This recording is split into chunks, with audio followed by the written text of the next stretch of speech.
Very good morning, everyone. Today we have a session on business model canvas by Teja. Let us go into the introduction with the CSD activities, the Center for Skill Development in Rajahmundry, with the motto of development of skills in Rajahmundry, contributing for socio-economic development. We are working on a mission of 1,000 entrepreneurs, and it is also looking for overall development of graduates in this area, particularly the coastal belt of Andhra Pradesh and Godavari districts, and creating employment and entrepreneurship. Our mission is to create opportunities and conduct a healthy environment for across the youth across the nation and make them globally employable. Be a preferred destination for imparting skills and education, research, consulting assignments, offering quantifiable and sustainable and scalable, replaceable employment for entrepreneurship opportunities. We have experts from all over the industries. Our head for CSD Center for Skill Development Rajahmundry is Dr. Rudra, PhD in Supply Chain Management. He has a double doctorate in skill development and chain management. He had a decade of experience in pharma education. He's a professor, served in Osmania JNTU, and he is associated and a mentor for Niti Aayog and our president for Industrial Institutional Development Council, professor of multiple universities. Another reputed person for our Center for Skill Development is Madhusudan Junjulwala. He's a graduate from IIT Kharagpur, associated with variable industries, attended Harvard Business School. He believes that every solution, he has an institution, GS Vegas, giving simple business solutions. And we offer skill trainings and placements in the following industries like sales, management, marketing, customer service, performance mentoring, and human capital management. Emotional intelligence, effective communication, business etiquette. We are concentrating on personal skill development as well. And our most important concentrated areas or PM focus areas, problem statements, Atal Innovation Mission, Sustained Development Goals. We have done so far the activities of on national education policy, national innovation startup policy. We have done Atmanirbhar, a series on Atmanirbhar Abhiyan, Atmanirbhar Nagarik, Atmanirbhar MSME in 3 languages. I would like to invite Mr. Teja to carry forward with his presentation on business model canvas. Good morning. So, yeah, thanks for having me. Myself, I'm Guruswamy Raviteja. I've come from a logistic and supply chain background. I've done my undergrad in Manipal University. I'm majoring in my MBA is innovation and entrepreneurship. So, a small brief is that's what about me. Yeah, so to start with, I'm here to talk about business canvas. It's called short form is BMC. So I'll just tell you a small intro about what BMC is. BMC is a business model canvas, is a one-pager business plan template created by Alexander Osterwalder. He is a Swiss designer. He's an entrepreneur. He's a researcher as well. So he designed this business model canvas. It's designed to create a snapshot of your business idea, distill the essence of your product or service, and break it down into key parts. So this is just a three phrase definition of business model canvas. So whenever there is any new idea or any new pitch or any submission or any assignment I had to do, I had to go through my business model canvas, stick to the basics, stick to the objectives of what the business model canvas gives, and put it out to the to the assignment or pitch deck. So business model canvas always keeps updating. It doesn't stay still. In fact, for me, I feel every entrepreneur, every aspiring entrepreneur will have this business model canvas figured out already before he gets into this business. From your street vendor end of your street and the huge market player DMart, will have this business model canvas. They might have it in different types. There are multiple types of business models, but then the core structure stays the same. So they might have different overheads, different namings to their structures, but core the core of the business model canvas stays the same. So yeah, let me show how what does it look like, or what does it have, right? Business model. So this is how business model canvas looks. So it kind of looks like a periodic table. However, I've used business model canvas more. I'll call it BMC. I'll just call it BMC. I use BMC more than periodic table from past my in my whole life. I just had to use periodic table in my higher school examinations, but then BMC had came across a multiple times. So that's how important it's been for an aspiring entrepreneurs. So this is a key structure how a business model canvas looks like. They have different types also. I'll introduce to another new type which I've came across in the end of my presentation. But let's stick to this for time being. Yeah. So yeah, as you see, we have key partners, we have key activities, key resources, cost structures, value propositions, customer relationships, channels, revenue streams, and customer segments. So these overheads, these 9 overheads are very important for every business. So business model canvas is nothing but a template, or it's just a canvas. You know what a canvas is, right? So it's just a template of your business plan to achieve the idea of your business. I think this is what you need to figure out. Every business has this canvas has has structured in a way that it's divided into 2 parts.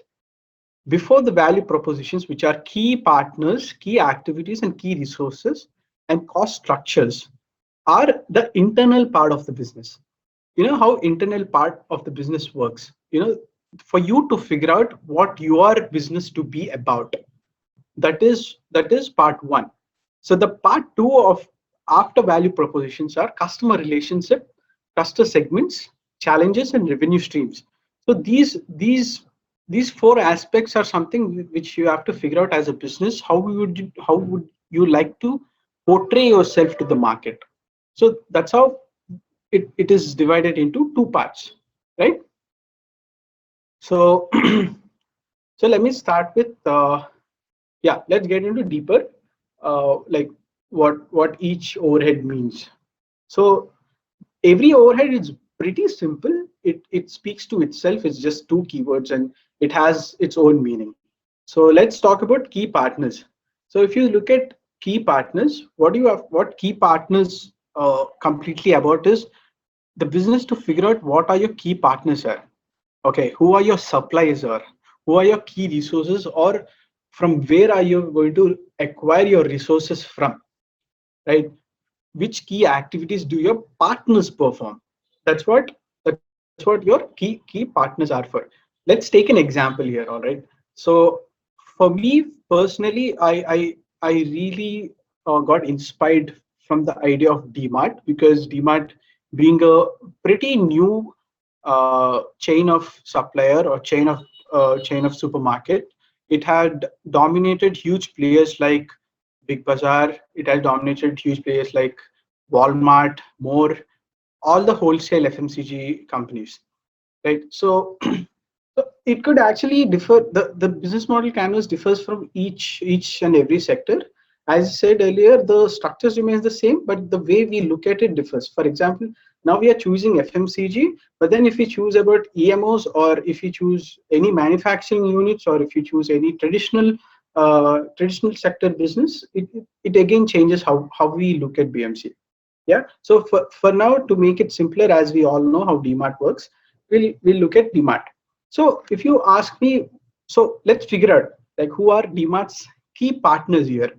So if you look at DMart's key partners here, we have to look at all the FMCG suppliers, like how Unilever restockers, or Coca-Cola's restocker for their beverages, or Unilever restockers for their soaps or jam bottles, or or shampoo bottles, all this. So take any other supplier like Horlicks, GSK, all the suppliers comes as their key partners. So that is their key partners and that is their key activities as DMart works. So let's go a little further. What are your key activities? So we talked about key partners. So key activities will be the major activity what DMart does. I'm just giving an example what your business does. Okay, so what key activity does your value proposition require? Your distributor channels, your customer relationships, and your revenue streams. So your distribution channels, customer relationships, or revenue streams, these things stay common for a couple of the overheads, because you have to figure out how your key activities contribute to your distribution channels, customer relationships, and revenue streams. So that's how you create your USP. USP is your unique selling point. Your value proposition is your USP. All right. uh, so yeah, so your key activities for every business. So let's take the same example as we took earlier. Let's look at DMart. So what is DMart's key activity? So DMart's key activity is give give huge sector of FMCG to cover the vast amount of FMCG products for a middle class people. So that's their key activity. So that's what they focus in. They create they so they the infrastructure what they have is really huge. One key activity is that like they provide a huge infrastructure. They have a vast number of variety of options or choices to be chosen, and they have a really good cost choice. They have really good competitive cost. So these comes under their key activities, the activities which sets them apart from the competition. Yeah. uh, Next is key resources. So we saw key partners. Next we saw key activities. Next we are seeing key resources. All these three are interlinked. All right. Key resources are something which is your strong build of your company. Like for example, if you look at Swiggy, right? What is the key resource for Swiggy? Swiggy's key resource is their connection of a vast data of restaurants, or their key resource also could be their IT strength, their tech support. The key resource also could be the amount of network they have in the delivery boys or delivery network what they have. That'll be their key resources. So what key resources do our value proposition require? So your key resource is something which makes your company or your organization strong. It could be anything. It could be intellectual property. It could be a person who is your key resource. For example, some businesses have a really mindful people, really some people who've done PhDs and they have done research towards that sector. They could be their key resources. you know the land could be your key resources. For DMart, we'll take our examples again. So for DMart, what is your key resource for DMart? DMart's key resource is their operation system, their supply chain system. So DMart's operation and supply chains work in a different way. They don't work in a regular way as uh, other competitors. That's a different ball game again. That's a different topic again. We can speak about it later. But then, so their operations are very unique. That's what they stand out, and the way they pay to the suppliers also differ. And one more huge key resources what DMart has is their assets, because every place or every land which is owned by DMart is their own place. They buy the area and they build their own structures. They don't rent it out or they don't lease it out. They just buy it and they build their own infrastructure. So that is a huge key resource for them. So all these assets, all this your property, intellectual property, data, uh, or your all the resources which makes your company more valuable is your key resources. So you have to figure out what your key resources of your company are. Next comes your cost structures. So cost structures are the ones which help you to make decisions of, like, for example, cost structure figure out how much is your key activity is costing, how much your key resource is costing. Is it costing more than the revenue you're making, or is it costing more than your budgetary or more than your capital? So your company you don't want your company to overburden or overheat or exhaust because of the financial burdens in the earlier stage. So you always have to keep an eye on your cost structures. So to keep an eye on your cost structures, you have to figure out your key activities, your key partners, your key resources. So I'll just read out what are the important costs inherent in your business model. Yeah, which key resources are most expensive, which key activities are most expensive. For example, you say your key resource could be a person who has done PhD and who's done his best in that sector. He's researched everything and he's been the best in that sector, and he's asking more than the usual pay amount. You're giving a certain amount for say X amount of salary. He's asking, make it double. So that is a cost you are bearing on that resource. So he's your resource and the cost you are bearing on the resource. So when you put that cost on that person, make sure that you're creating that value to the business. And and you have to figure out, is the resource important to your business? Is that resource going to leverage your business down the line for 10 years? Right? That's how your graph should grow. So that's when you think practically and make the cost structures accordingly. Yeah. Uh, next is value proposition. So we've come to we finished the part one of the canvas, all the key activities, key partners, key resources, cost structures. Now let's talk about the value propositions, which is a spine for your company. What value do we deliver to the customer as a business, right? Which one of your customers problems are we helping to solve? What bundles of products are we services are we offering to each customer segment?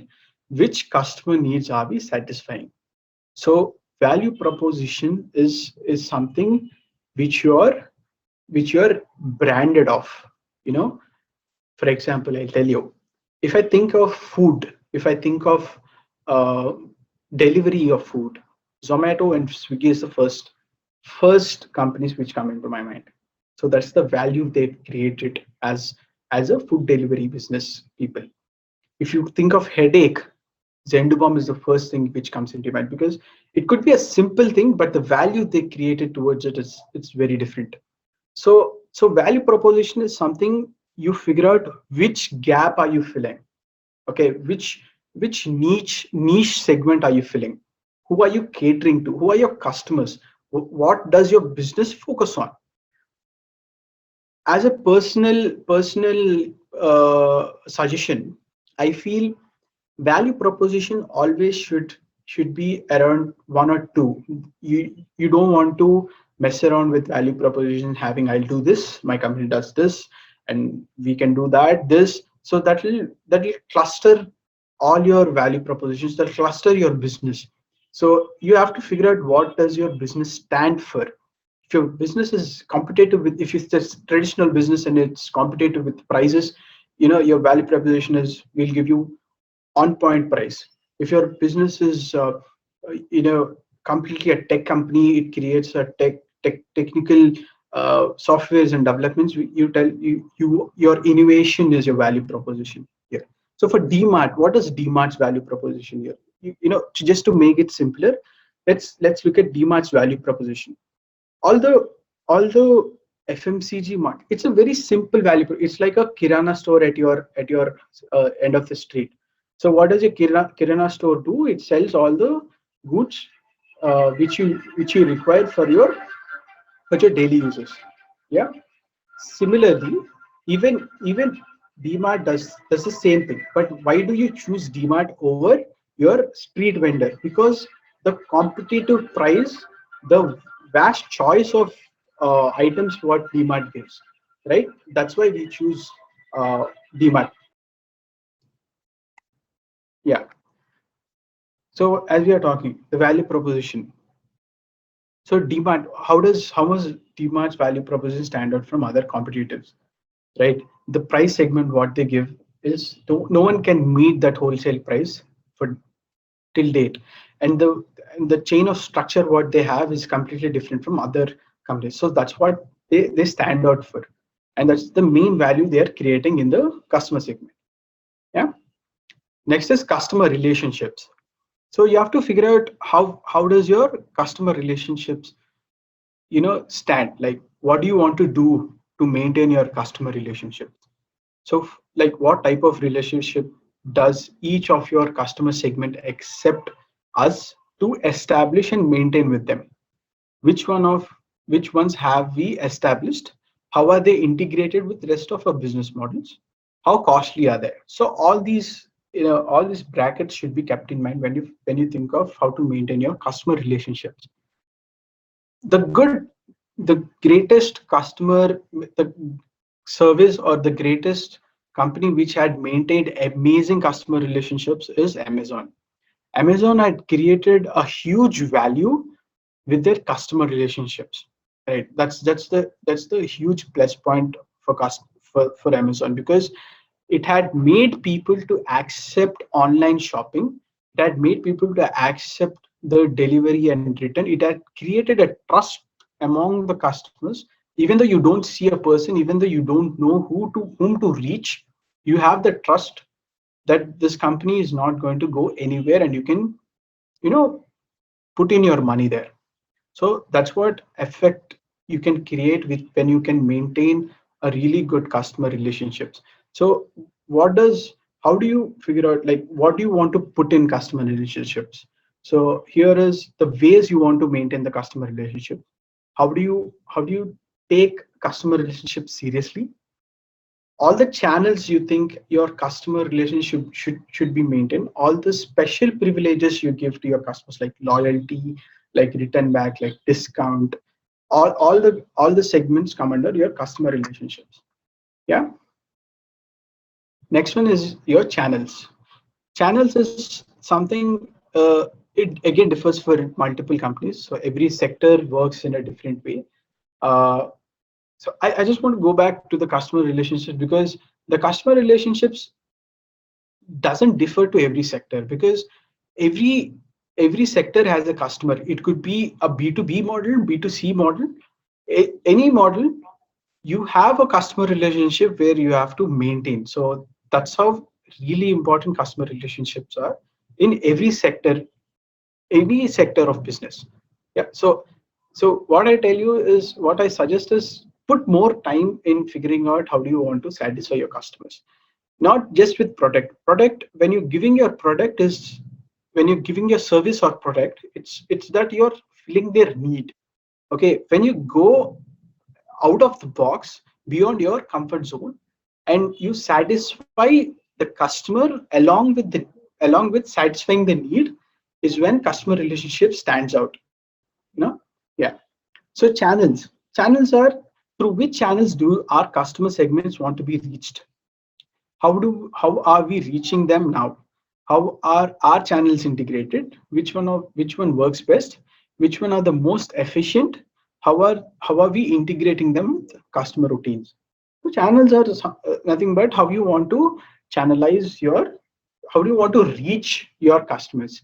DMart is reaching customers through a basic traditional store, a physical store, a brick and mortar store. You go, you get your stuff, pay there, and come back. It's a traditional way of channel. But then their channel differs again in internal business. Two ways. One is how you reach your customer, how you reach your supplier. The channel of their supplier, again, the supply chain what they have again differs. That's a completely different ballgame. So let's talk about your customer side view, the face of your company. Is it So DMart has a traditional store. Look at Swiggy, look at Amazon, or look at Flipkart. All these online companies, their channels are different. They don't have a store. They have a online channel. Their medium is mobile. Their medium is through media. Okay, all the social networking business, their channels are completely different. Their channels are advertising. Okay, their channels are subscriptions. Their channels are premiums. All so different channels for to approach the business. Yeah. Next is customer segment. This is very, very important. Customer segment, whenever you say that, okay, I'm starting a business and this is so and so product, and my customers are everyone. That is completely a misconception, because your customers will can't be everyone, because not everyone will be needing your product. You have to look at the problem and solve that problem exactly with your solution. So figure out which point of customers are facing this problem. So if you look at, you can argue saying, okay, DMart is a FMCG product. Even a LKG guy to a old grandmom needs FMCG products. But who is buying? The kid is not buying, not the grandmom is buying. So all the middle class people, all the middle aged people who goes every month out to get their groceries. So that's what they're focusing on, that's what their target is. So you have to figure out your customers really carefully and go as niche as possible. The more leaner you keep your customer segment, the more long run and the more success your company would get, because your business is not for everyone. No business is for everyone. Every business has its niche market at different stages. So figuring out which segment of customers you have to focus: students, male, female. There are a lot of customer segments. Figuring out that creates huge leverage to your company. So for whom are we catering value? For who are our most important customers? So again, in that customer segment, for example, you are looking at some uh, fairness cream products, right? So fairness cream products focuses on, earlier it used to focus on women. Again, in women, it focuses on a particular segment of females, like all the young, above teen females. So that's how your advertising also goes on. So that's where you have to hit spot on. That's when you attract your customers to your product. Yeah. Next is the revenue stream. Without revenue stream, I don't think all the other keywords are pointless, because revenue streams are very important for me as personally, because that's where your business will be profitable, and that's what your bread and butter is. But these days, the trend of entrepreneurship, the trend of business style is changing, because people are more into service oriented, more into creating value than profit. So I personally don't believe that, because of my own reasons. I don't believe in burning millions of cash in creating a small service, but not creating profit out of it. Of course, we create value and make it an essential product, but without profits, I don't think it's a good business for me personally. Of course, without profits, there are good businesses like Uber, like Zomato. All these businesses are not creating profits, but they are a value based companies. You can't go out without Uber anywhere in the cities. You need Uber. Uber and Ola became essential services. So for me, figuring out your revenue streams is a very important part. So revenue streams are not completely about profits, but where are you monetize excuse me, where are you monetizing your company or your idea or your service or your product?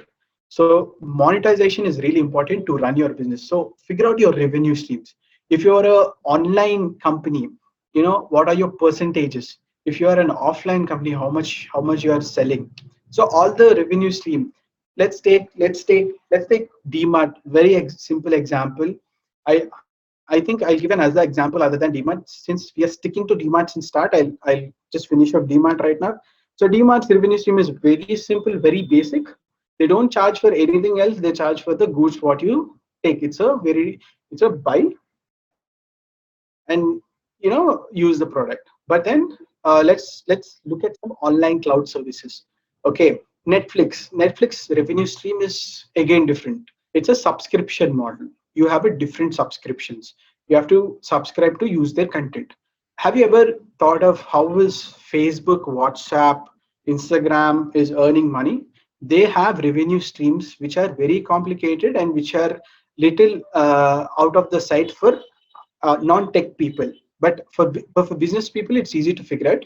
So as entrepreneurs, I think you have to get inspired from the way they're using data. So Facebook, Instagram, and all the WhatsApp, everything, they are not social service. They are not charitable trust. They do have they're huge companies. They're recruiting huge number of people. Their costs are really high. They have huge overheads. For sure, they are creating a huge value. Than that, they are making a lot of profits. How is data? Selling data is their revenue stream. Selling data is their value proposition to their customers. So creating ads, selling your information to other people, or sharing their data, or using data accordingly to sort their um, advertisements to a particular segment of people is there is there part of monetization. So we've come to an end of business model canvas, the actual structure of business model canvas. What do we have? What all is required? So I'll just go through. I'll just show the table. We have covered key partners, key activities. Just to sum up and summarize, we have covered key partners, key activities, key resources, value propositions, customer relationships, customer segments, channels, revenue streams, and cost structures. So as I said earlier, every entrepreneur, aspiring entrepreneur, or every businessman will have this figured out already. They don't have to put it in a canvas. You want to put it in a canvas because to have a clear structure, to have a clear path of how your business would look like. This model is very important if you want to pitch your idea to any investor. This model is very important to validate your idea for yourself. This model is very important to know what are your loopholes, where are your problems are occurring, why are your costs high, what key activities are creating problems, where do you have to focus. It helps you in problem solving. It also helps you to make your business better. Make sure that your last year's business model canvas is not the same today this year, because you have to keep updating, but do not divert out of your business model canvas. Updating is different than diverting. Don't diversify your business model canvas. Have a multiple business model canvases, but don't diverse from it. So little another add on to the business model canvas, what I thought would be a really good information to put out is Lean Business Canvas, developed by Ash Mayuria. Ash Mayuria is an Indian entrepreneur. He's an author as well. He's written a lot of he's done a lot of research into business and entrepreneurship and innovation. He wrote a lot of books, and one of the book has the lean business canvas. So it's completely it's created out of the core structure of business model canvas, but then I feel it's kind of updated to this generation, because this business model canvas is yeah, you could use it in different sectors, but these days the effect of AI, the effect of technology, the effect of cloud computing, the effect of different business methods, I think this canvas would give you more accurate suggestions or more accurate structure. So this stands the same. You have to know the problem, then you have to know your solution, what your solution is, your key alternatives for the problem, your existing alternatives for the solution, and then your key metrics and your cost structure. How much does your key propositions or key activities or your alternatives cost? What is your unique selling point, your unique value proposition? High level of concept, how does your product or service fit into the grand scheme of things? You know, to look into a bigger picture. What is your unfair advantage? What are your channels, revenue streams, customer segments, and early adopters? All these are this is just an updated version. They have different segments.